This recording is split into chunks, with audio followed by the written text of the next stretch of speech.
श्रीमते रामानुजाय नमः। ओम श्री परमात्मने नमः। अथ श्री विष्णु सहस्रनाम स्तोत्रम्।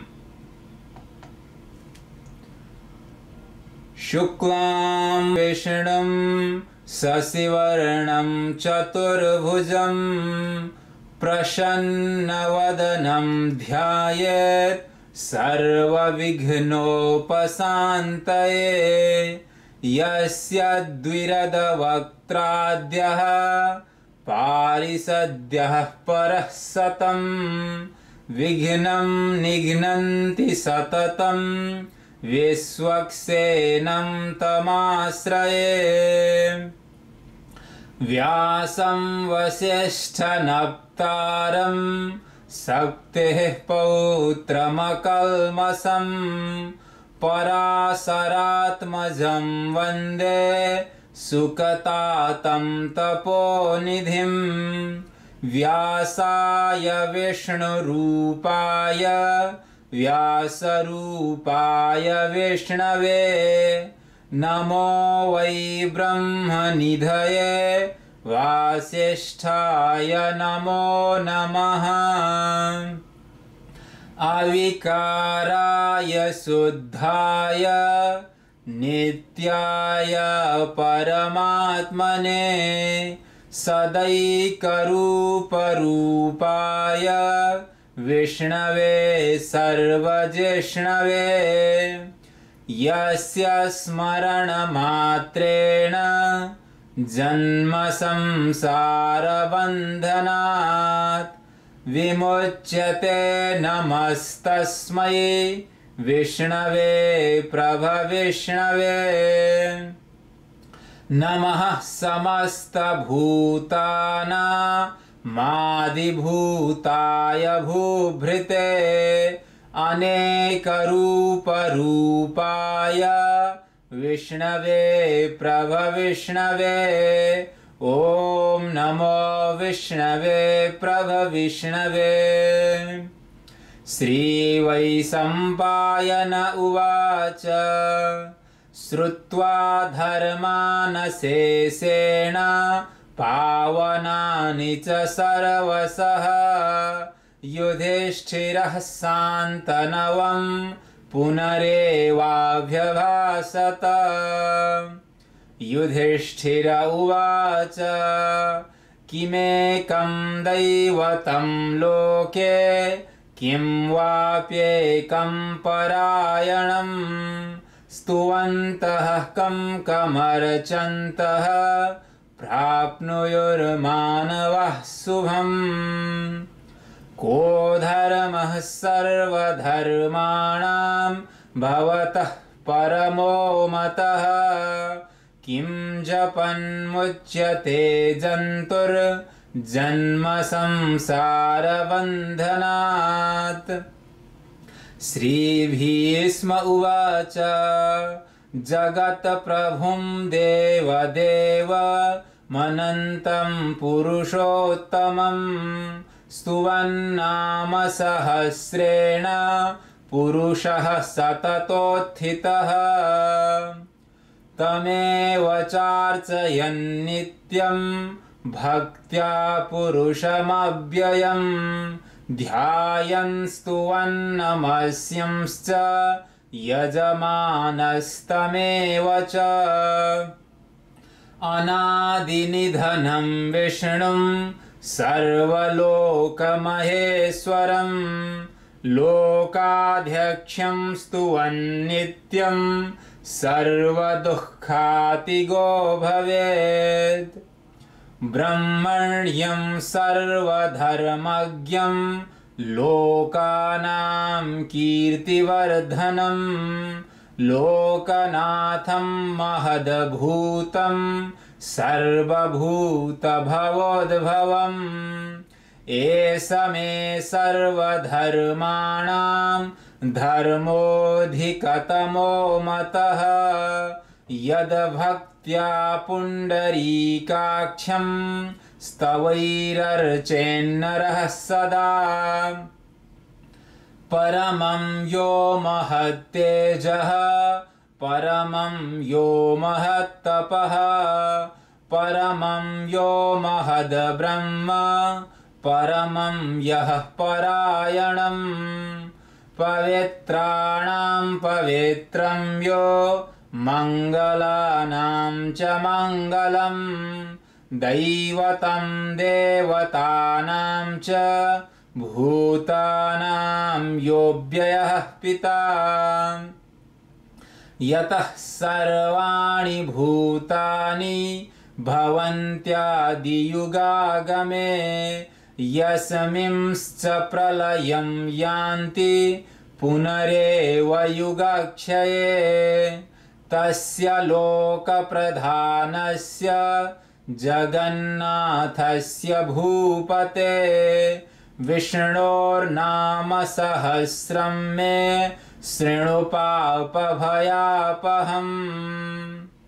यानि नामानि गौणानि विख्यातानि महात्मनः ऋषिभिः परिगीतानि तानि वक्ष्यामि भूतये विष्णोर्नाम सहस्रस्य वेदव्यासो महामुनिः छन्दोनुष्टुप् तथा देवो भगवान् देवकीसुतः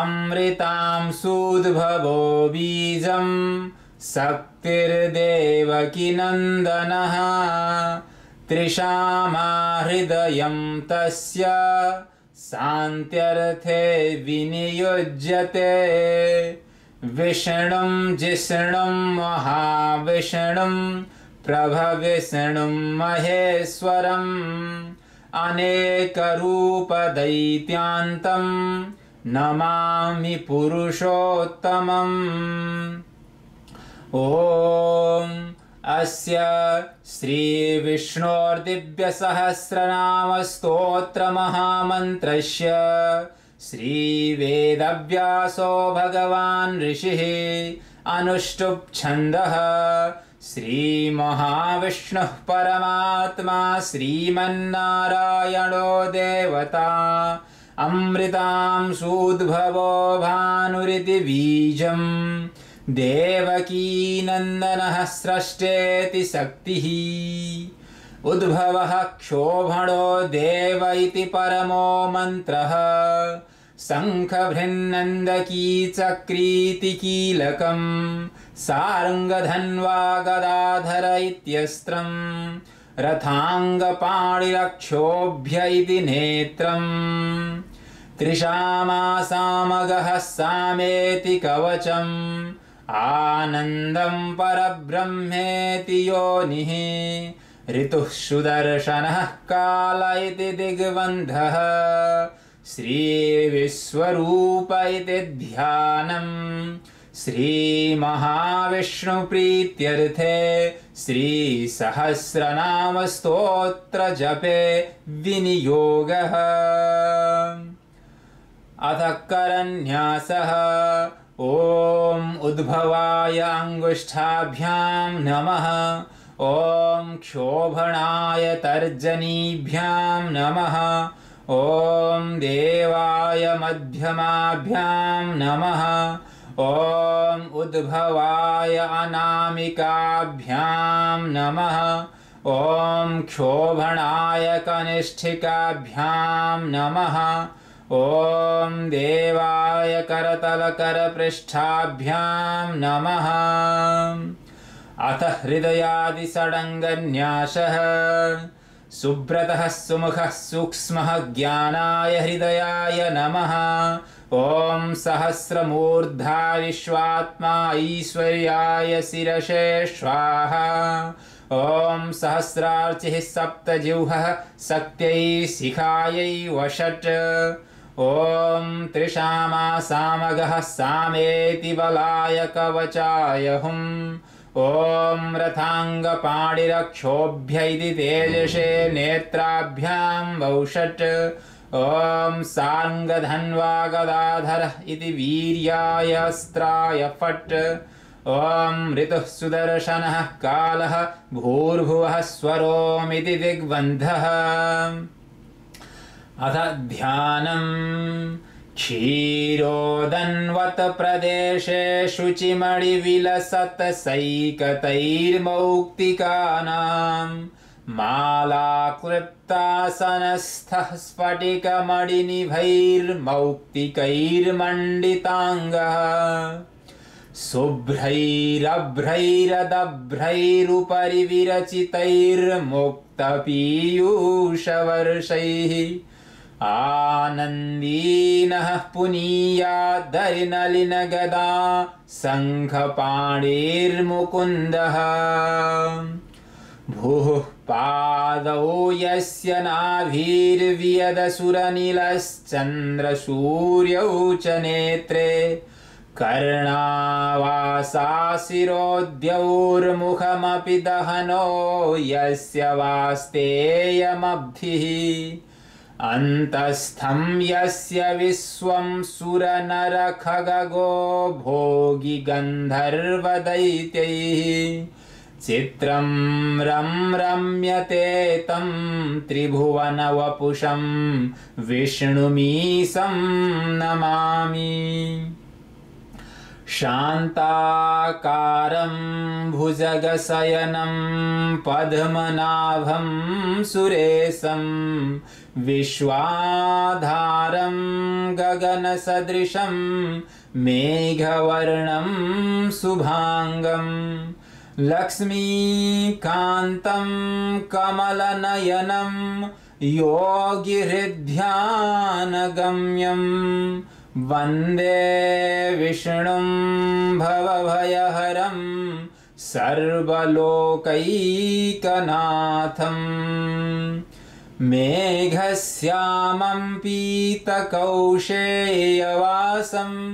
श्रीवत्साङ्कं कौस्तुभोद्भासिताङ्गं पुण्योपेतं पुण्डरीकायताक्षं विष्णुं वन्दे सर्वलोकैकनाथम्।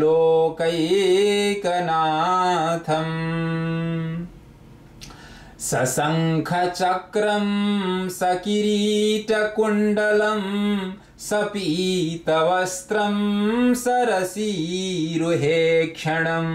सहारवक्षस्थलशोभिकौस्तुभं नमामि विष्णुं शिरसा चतुर्भुजम्। छायायां पारिजातस्य हेमसिंहासनोपरि आसीनमम्बुदश्याम मायताक्षमलङ्कृतं चन्द्राननं चतुर्बाहुं श्रीवत्साङ्कितवक्षसं रुक्मिणी सत्यभामाभ्यां सहितं कृष्णमाश्रये। अथ श्री विष्णुदिव्यसहस्रनाम स्तोत्र पाठारम्भः। हरिः ओम्। विश्वं विष्णुर्वषट्कारो भूतभव्यभवत् प्रभुः भूतकृद्भूतभृद्भावो भूतात्मा भूतभावनः पूतात्मा परमात्मा च मुक्तानां परमागतिः अव्ययः पुरुषः साक्षी क्षेत्रज्ञोऽक्षर एव च। योगो योगविदां नेता प्रधान पुरुषेश्वरः नारसिंहवपुः श्रीमान् केशवः पुरुषोत्तमः सर्वः सर्वः शिवः स्थाणुर्भूतादिर्निधिरव्ययः संभवो भावनो भर्ता प्रभवः प्रभुरीश्वरः स्वयंभुः शम्भुरादित्यः पुष्कराक्षो महास्वनः अनादिनिधनो धाता विधाता धातुरुत्तमः अप्रमेयो हृषिकेशः पद्मनाभो मरप्रभुः विश्वकर्मा मनुस्त्वष्टा स्थविष्ठः स्थविरो ध्रुवः अग्राह्यः शाश्वतः कृष्णो लोहिताक्षः प्रतर्दनः प्रभूतस्त्रिककुब्धाम पवित्रं मङ्गलं परम् ईशानः प्राणदः प्राणो ज्येष्ठः श्रेष्ठः प्रजापतिः हिरण्यगर्भो भूगर्भो माधवो मधुसूदनः ईश्वरो विक्रमी धन्वी मेधावी विक्रमः क्रमः अनुत्तमो दुराधर्षः कृतज्ञः कृतिरात्मवान् सुरेशः शरणं शर्म विश्वरेतः प्रजाभवः अहः संवत्सरो व्यालः प्रत्ययः सर्वदर्शनः अजः सर्वेश्वरः सिद्धः सिद्धिः सर्वादिरच्युतः वृषा कपिरमेयात्मा सर्वयोगविनिश्रितः वसुर्वसुमनः सत्यः समात्मा संमितः समः अमोघः पुण्डरीकाक्षो वृषकर्मा वृषाकृतिः रुद्रो बहुशिरा बभ्रुर्विश्वयोनिः शुचिस्रवाः अमृतः शाश्वतस्थाणुर्वरारोहो महातपाः सर्वगः सर्वविद्भानुर्विश्वक्सेनो जनार्दनः वेदो वेदविदव्यङ्गो वेदांगो वेदवित्कविः लोकाध्यक्षः सुराध्यक्षो धर्माध्यक्षः कृताकृतः चतुरात्मा चतुर्व्यूहश्चतुर्द्रंष्ट्रश्चतुर्भुजः भ्राजिष्णुर्भोजनं भोक्ता सहिष्णुर्जगदादिजः अनघो विजयो जेता विश्वयोनिः पुनर्वसुः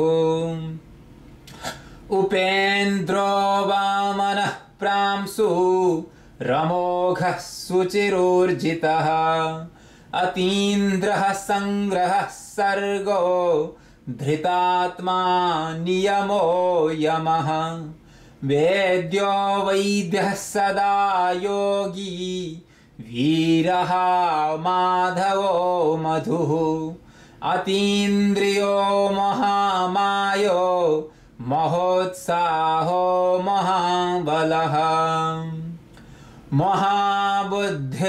महाबुद्धिर्महावीर्यो महाशक्तिर्महाद्युतिः अनिर्देश्य वपुः श्रीमान् अमेयात्मा महादृधृक् महेश्वासो महीभर्ता श्रीनिवासः सतां गतिः अनिरुद्धः सुरानन्दो गोविन्दो गोविदां पतिः मरीचिर्दमनो हंसः शुपर्णो भुजगोत्तमः हिरण्यनाभसुतपः पद्मनाभः प्रजापतिः अमृत्युः सर्वदृक्सिंहः सन्धाता सन्धिमान् स्थिरः अजो दुर्मर्षणः शास्ता विश्रुतात्मा सुरारिः गुरुर्गुरुतमो धाम सत्यः सत्यपराक्रमः निमिषो निमिषहस्रग्वी वाचस्पतिरुदारधीः अग्रणीर्ग्रामणिः श्रीमान् न्यायो नेता समीरणः सहस्रमूर्धा विश्वात्मा सहस्राक्षः सहस्रपात् आवर्तनो निवृत्तात्मा संवृतः संप्रमर्दनः अहः संवर्तको वह्नि रनीलो धरणीधरः सुप्रसादः प्रसन्नात्मा विश्वधृक् विश्वभुग् विभुः शतकर्ता सत्कृतः साधुर्जह्नुर्नारायणो नरः असंख्येयो प्रमेयात्मा विशिष्टः शिष्टकृच्छुचिः सिद्धार्थः सिद्धसंकल्पः सिद्धिदः सिद्धिसाधनः वृषाही वृषभो विष्णुर्वृषपर्वा वृषोदरः वर्धनो वर्धमानश्च विविक्तः श्रुतिसागरः सुभुजो दुर्धरो वाग्मी महेन्द्रो वसुदो वसुः नैकरूपो बृहद्रूपः सिपिविष्टः प्रकाशनः ओजस्तेजोद्युतिधरः प्रकाशात्मा प्रतापनः ऋद्धः स्पष्टाक्षरो मन्त्रश्चन्द्रांशुर्भास्करद्युतिः अमृतांशूद्भवो भानुः ससविन्दुः सुरेश्वरः औषधं जगतः सेतुः सत्यधर्मपराक्रमः भूतभव्यभवन्नाथः पवनः पावनो नलः कामः कामकृत्कान्तः कामः कामप्रदः प्रभुः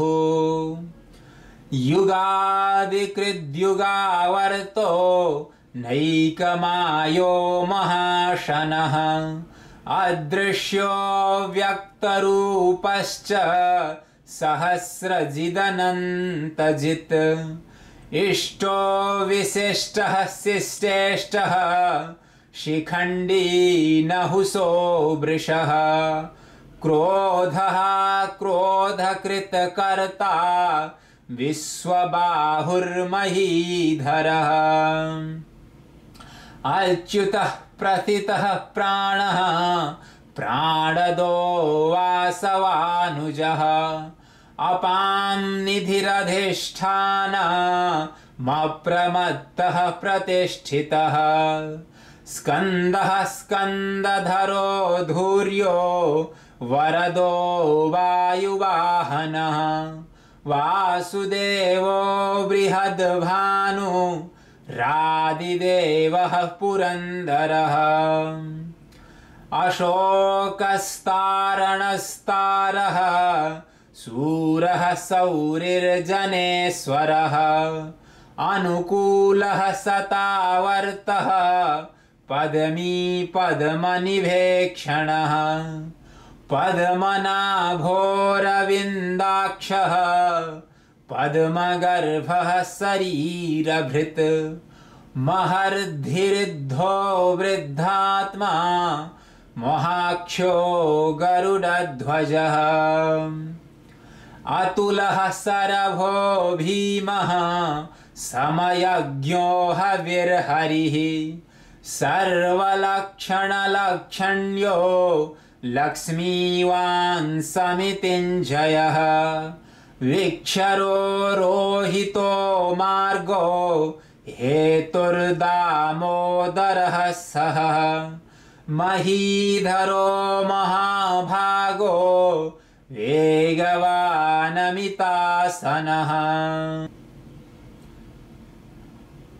उद्भवः क्षोभणो देवः श्रीगर्भः परमेश्वरः करणं कारणं कर्ता विकर्ता गहनो गुहः व्यवसायो व्यवस्थानः संस्थानः स्थानदो ध्रुवः परर्धिः परमस्पष्टः स्तुष्टः पुष्टः सुवेक्षणः रामो विरामो विरजो मार्गो नेयो नयो नयः वीरः शक्तिमतां श्रेष्ठो धर्मो धर्मविदुत्तमः वैकुण्ठः पुरुषः प्राणः प्राणदः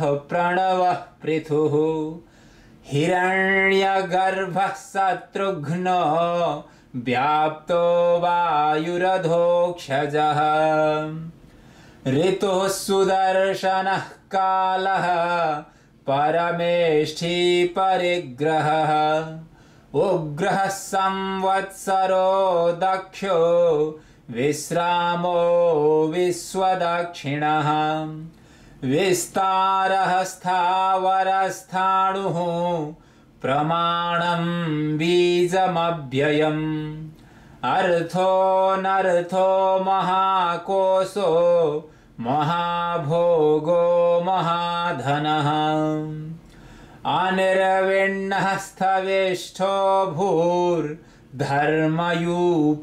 महामखः नक्षत्रनेमिर्नक्षत्री क्षमः क्षमः समीहनः यज्ञयुज्यो महेज्यश्च क्रतुः सत्रं सतां गतिः सर्वदर्शि विमुक्तात्मा सर्वज्ञो ज्ञानमुत्तमम् सुब्रतः सुमुखः सूक्ष्मः सुघोषः सुखदः सुहृत् मनोहरो जितक्रोधो वीरबाहुर्विदारणः स्वापनः स्ववशो व्यापी नैकात्मा नैककर्मकृत् वत्सरो वत्सलो वत्सी रत्नगर्भो धनेश्वरः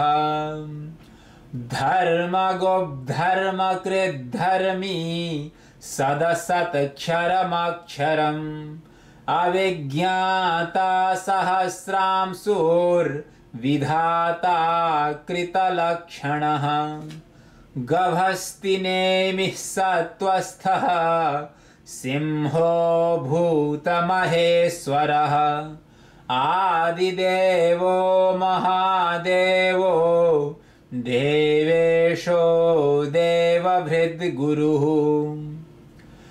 उत्तरो गोपतिर्गोप्ता ज्ञानगम्यः पुरातनः शरीरभूतभृद्भोक्ता कपीन्द्रो भूरि दक्षिणः सोमपोमृतपः सोमः पुरुजित पुरुषोत्तमः विनयो जयः सत्यसन्धो दासार्हः सात्वतां पतिः जीवो विनयिता साक्षी मुकुन्दो मितविक्रमः अम्भो निधिरनन्तात्मा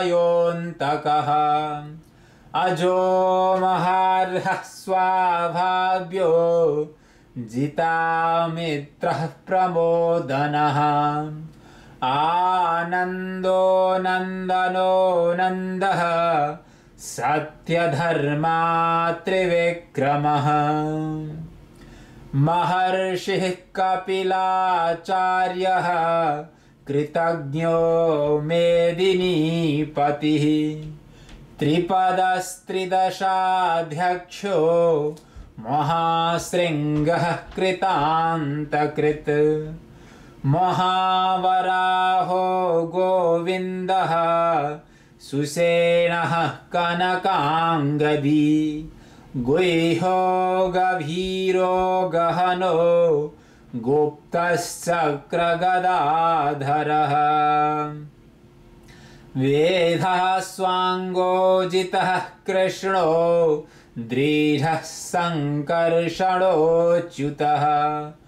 वरुणो वारुणो वृक्षः पुष्कराक्षो महामनाः भगवान् भगहानन्दी वनमाली हलायुधः आदित्यो ज्योतिरादित्यः सहिष्णुर्गतिसत्तमः सुधन्वा खण्डपरशुर्दारुणो द्रविणप्रदः दिविस्पृक् सर्वदृग्व्यासो वाचस्पतिरयो निजः त्रिशामासामगः सामा निर्वाणं भेषजं भिषक् सन्न्यासः कृच्छमः शान्तो निष्ठा शान्तिः परायणम् शुभाङ्गः शान्तिदः स्रष्टा कुमुदः कुवलेशयः गोहितो गोपतिर्गोप्ता वृषभाक्षो वृषप्रियः अनिवर्तिनिवृत्तात्मा संक्षेप्ता क्षेमकृच्छिवः श्रीवत्सवक्षः श्रीवासः श्रीपतिः श्रीमतां वरः श्रीधः श्रीशः श्रीनिवासः श्रीनिधिः श्रीविभावनः श्रीधरः श्रीकरः श्रेयः श्रीमाल्लोकत्रयाश्रयः स्वच्छः स्वङ्गः सतानन्दो नन्दिर्ज्योतिर्गणेश्वरः विजितात्मा विधेयात्मा शतकीर्तिश्चिन्न संशयः उदीर्णः सर्वतश्चक्षुरनीशः शाश्वतस्थिरः भूषयो भूषणो भूतिर्विशोकः शोकनाशनः अर्चिस्मानर्चितः कुम्भो विशुद्धात्मा विशोधनः अनिरुद्धो प्रतिरथः प्रद्युम्नो मितविक्रमः कालनेमिनिहा वीरः शौरिः शूरजनेश्वरः त्रिलोकात्मा त्रिलोकेशः केशवः केशिहा हरिः कामदेवः कामपालः कामी कान्तः कृतागमः अनिर्देश्य वपुर्विष्णुर्वीरोऽनन्तो धनञ्जयः ब्रह्मण्यो ब्रह्मकृद् ब्रह्मा ब्रह्म ब्रह्मविवर्धनः ब्रह्मविद् ब्राह्मणो ब्रह्मी ब्रह्मज्ञो ब्राह्मणप्रियः महाक्रमो महाकर्मा महातेजा महोरगः महाक्रतुर्महायज्वा महायज्ञो महाहविः स्तभ्यः स्तवप्रियः स्तोत्रम् स्तुतिः स्तोतारणप्रियः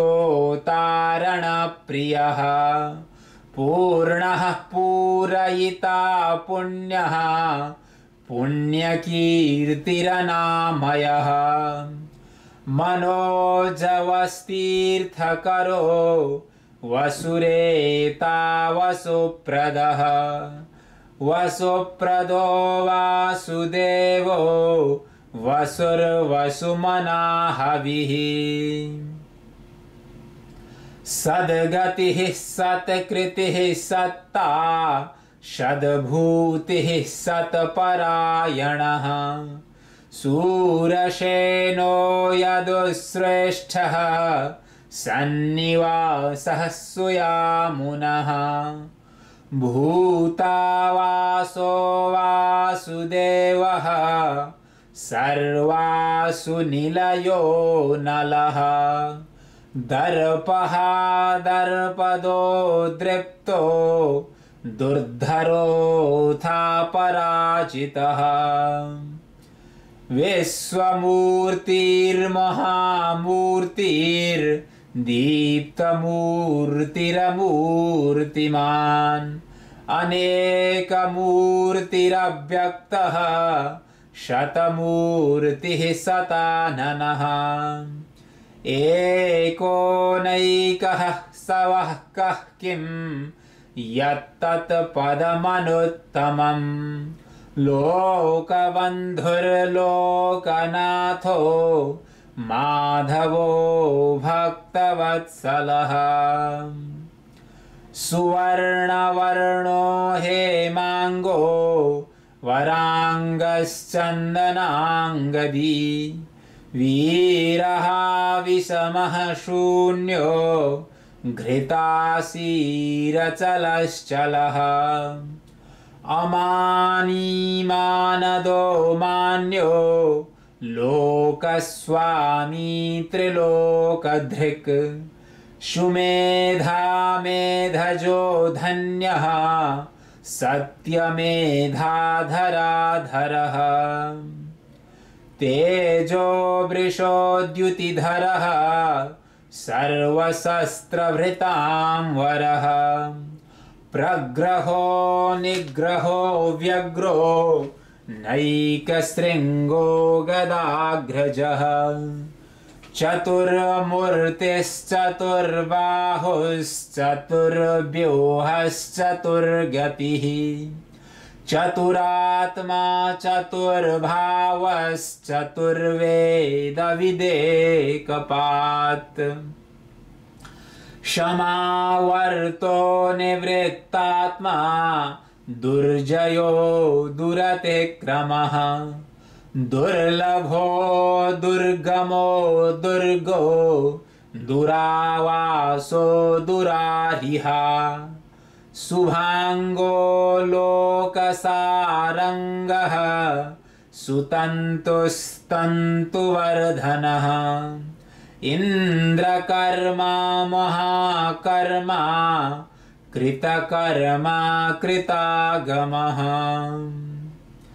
उद्भवः सुन्दरः सुन्दो रत्ननाभः सुलोचनः अर्को वाजसनः शृङ्गी जयन्तः सर्वविजयी सुवर्णविन्दुरक्षोभ्यः सर्ववागीश्वरेश्वरः महाह्रदो महागर्तो महाभूतो महानिधिः कुमुदः कुन्दरः कुन्दः पर्जन्यः पावनो नीलः अमृतासोऽमृतवपुः सर्वज्ञः सर्वतोमुखः सुलभः सुब्रतः सिद्धः शत्रुजिच्छत्रुतापनः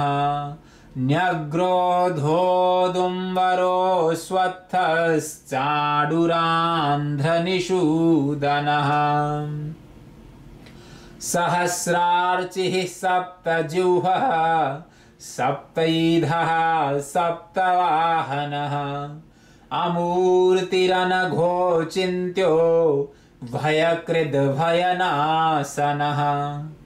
अणुर्बृहत्कृशः स्थूलो गुणभृन्निर्गुणो महान् अधृतः स्वधृतः स्वास्यः प्राग्वंशो वंशवर्धनः भारभृत्कथितो योगी योगी सः सर्वकामदः आश्रमः श्रमणः क्षामः शुपर्णो वायुवाहनः धनुर्धरो धनुर्वेदो दण्डो दमयिता दमः अपराजितः सर्वसहो नियन्ता नियमो यमः सत्त्ववान् सात्विकः सत्यः सत्यधर्मपरायणः अभिप्रायः प्रियार्होर्हः प्रियकृत प्रीतिवर्धनः विहाय सगतिर्ज्योतिः शुरुचिर्हुतभुग्विभुः रविर्विरोचनः सूर्यः शविता रविलोचनः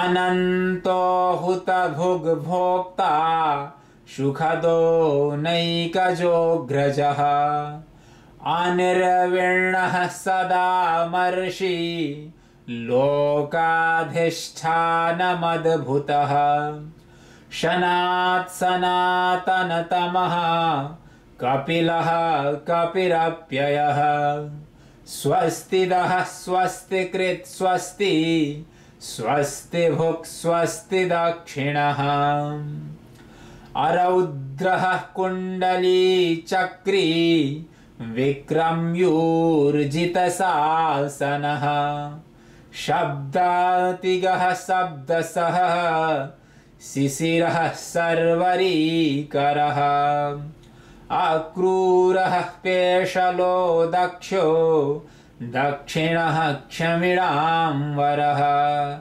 वेद्वत्तमो वीतभयः पुण्यश्रवणकीर्तनः उत्तारणो दुष्कृतिः पुण्यो दुःस्वप्ननाशनः वीरः रक्षणः शन्तो जीवनः पर्यवस्थितः अनन्तरूपोऽनन्तश्रीर्जितमन्योर्भयापहः चतुरस्रो गभीरात्मा विदिशो व्यादिशो दिशः अनादिर्भूर्भुवो लक्ष्मीः सुवीरो रुचिराङ्गदः जननो जनजन्मादिर्भीमो भीमपराक्रमः आधारनिलयो धाता पुष्पः सह प्रजाकरः ऊर्ध्वगः सतपथाचारः प्राणदः प्रणवः पणः प्रमाणं प्राणनिलयः प्राणभृत् प्राणजीवनः तत्त्वं तत्त्वविदेकात्मा जन्म मृत्युजरातिगः भूर्भुवः स्वस्तरुस्तारः शविता प्रपितामहः यज्ञो यज्ञपतिर्यज्वा यज्ञाङ्गो यज्ञवाहनः यज्ञभृद् यज्ञकृद् यज्ञी यज्ञभुग् यज्ञसाधनः यज्ञान्तकृद् यज्ञगुह्य मन्नमन्नाद एव च आत्मयोनिः स्वयं जातो वैखानः सामगायनः देवकीनन्दनः स्रष्टा क्षितीशः पापनाशनः शङ्खभृन्नन्दकी चक्री सार्ङ्गधन्वा गदाधरः रथाङ्गपहाडिरक्षोभ्यः सर्वप्रहरणायुधः श्रीसर्वप्रहरणायुध ॐ नमः इति वनमाली गदी सार्ङ्गी सङ्खी चक्री च नन्दकी श्रीमान्नारायणो विष्णुर्वासुदेवो विरक्षतु वनमाली गदी सार्ङ्गी सङ्खी चक्री च नन्दकी श्रीमान्नारायणो विष्णुर्वासुदेवो विरक्षतु। उत्तरपीठिका इतीदं कीर्तनीयस्य केशवस्य महात्मनः नाम्नां सहस्रं दिव्यानामशेषेण प्रकीर्तितम् य इदं शृणुयान्नित्यं यश्चापि परिकीर्तयेत् नाशुभं प्राप्नुयात् किञ्चित् सौमुत्रेह च मानवः वेदान्तगो ब्राह्मणः स्यात् क्षत्रियो विजयी भवेत् वैश्यो धनसमृद्धः स्यात् शूद्रः सुखमवाप्नुयात् धर्मार्थी प्राप्नुयात् धर्ममर्थार्थी चार्थमाप्नुयात् कामानवाप्नुयात्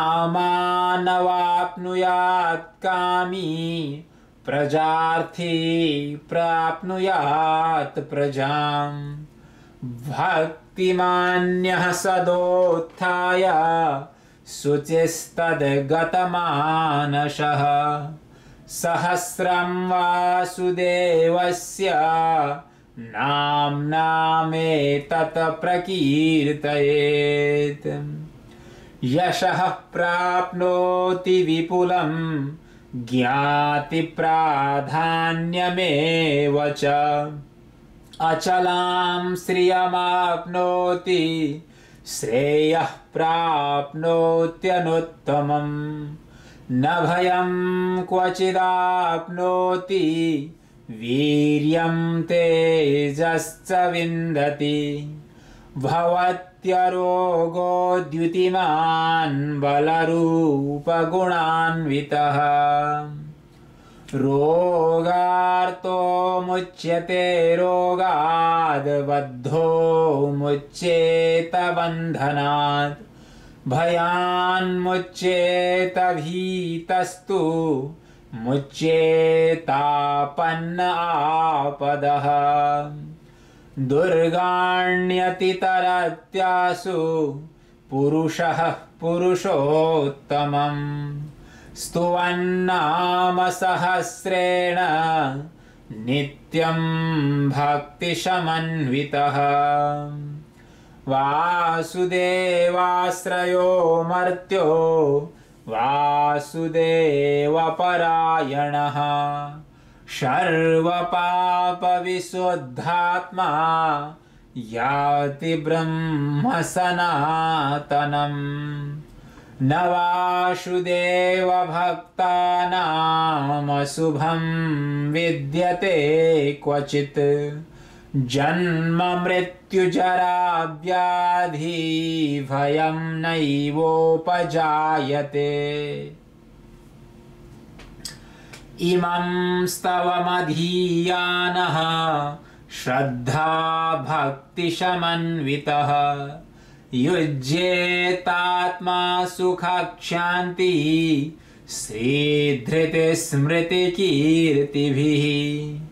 न क्रोधो न च मात्सर्यं न लोभो नाशुभा मतिः भवन्ति कृतपुण्यानां भक्तानां पुरुषोत्तमे।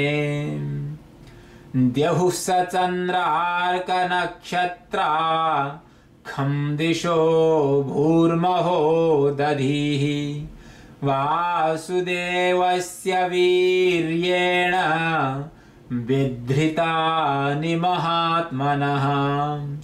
ससुरासुरगन्धर्वं सयक्षो रगराक्षसं जगद्वसे वर्ततेदं कृष्णस्य सचराचरम्। इन्द्रियाणि मनोबुद्धिः सत्त्वं तेजो बलं धृतिः वासुदेवात्मकान्याहुः क्षेत्रं क्षेत्रज्ञ एव च। सर्वागमानामाचारः प्रथमं परिकल्पते आचार प्रभवो धर्मो धर्मस्य प्रभुरच्युतः। ऋषयः पितरो देवा महाभूतानि धातवः जङ्गमं चेदं जगन्नारायणोद्भवम्। योगो ज्ञानं तथा सांख्यं विद्यः शिल्पादिकर्म च। वेदः शास्त्राणि विज्ञानमेतत् सर्वं जनार्दनात्। एको विष्णुर्महद्भूतं पृथग्भूतान्यनेकशः त्रयलोकान् व्याप्य भूतात्मा भुङ्क्ते विश्वभुगव्ययः। इमं स्तवं भगवतो विष्णोर्व्यासेन कीर्तितं पठेद्य इच्छेत् पुरुषः श्रेयः प्राप्तुं सुखानि च। विश्वेश्वरमजं देवं जगतः प्रभुमव्ययं भजन्ति ये पुष्कराक्षं न ते यान्ति पराभवम् न ते यान्ति पराभवम्। ॐ नमः इति। अर्जुन उवाच पद्मपत्रविशालाक्ष पद्मनाभसुरोत्तम भक्तानामनुरक्तानां त्राता भव जनार्दन। श्रीभगवानुवाच यो मां नाम सहस्रेण स्तोतुमिच्छति पाण्डव सोऽहमेकेन श्लोकेन स्तुत एव न संशयः स्तुत एव न संशय। ॐ नमः इति। व्यास उवाच वासनाद्वासुदेवस्य वासितं भुवनत्रयं सर्वभूतनिवासोऽसि वासुदेव नमोऽस्तु ते। श्रीवासुदेव नमोऽस्तुत ॐ नमः इति। पार्वत्युवाच केनोपायेन लघुना विष्णोर्नाम सहस्रकम् पठ्यते पंडितैर्नित्यं श्रोतुमिच्छाम्यहं प्रभो। ईश्वर उवाच श्रीराम राम रामेति रमे रामे मनोरमे सहस्रनाम तत्तुल्यं राम नाम वरानने। श्रीराम नाम वरानन ॐ नमः इति। ब्रह्मोवाच नमोऽस्त्वनन्ताय सहस्रमूर्तये सहस्रपादाक्षिशिरोरुबाहवे सहस्रनाम्ने पुरुषाय शाश्वते सहस्रकोटियुगधारिणे नमः। सहस्रकोटियुगधारिणे ॐ नमः इति। संजय उवाच यत्र योगेश्वरः कृष्णो यत्र पार्थो धनुर्धरः तत्र श्रीर्विजयो भूतिर्ध्रुवा नीतिर्मतिर्मम। श्रीभगवानुवाच अनन्याश्चिन्तयन्तो मां ये जनाः पर्युपासते तेषां नित्याभियुक्तानां योगक्षेमं वहाम्यहम्। परित्राणाय साधूनां विनाशाय च दुष्कृतां धर्म संस्थापनार्थाय संभवामि युगे युगे। आर्तः विषण्णः शिथिलाश्च भीतः घोरेषु च व्याधिषु वर्तमानः संकीर्त्य नारायणशब्दमात्रं विमुक्तदुःखः सुखिनो भवन्तु। ॐ तत्सदिति श्रीमहाभारते शतसाहस्र्यां संहितायां वैयासिक्यामानुशासनिके पर्वणि श्रीविष्णुयुधिष्ठिरसंवादे श्रीविष्णोर्दिव्यसहस्रनामस्तोत्रम्। जय श्रीमन्नारायण।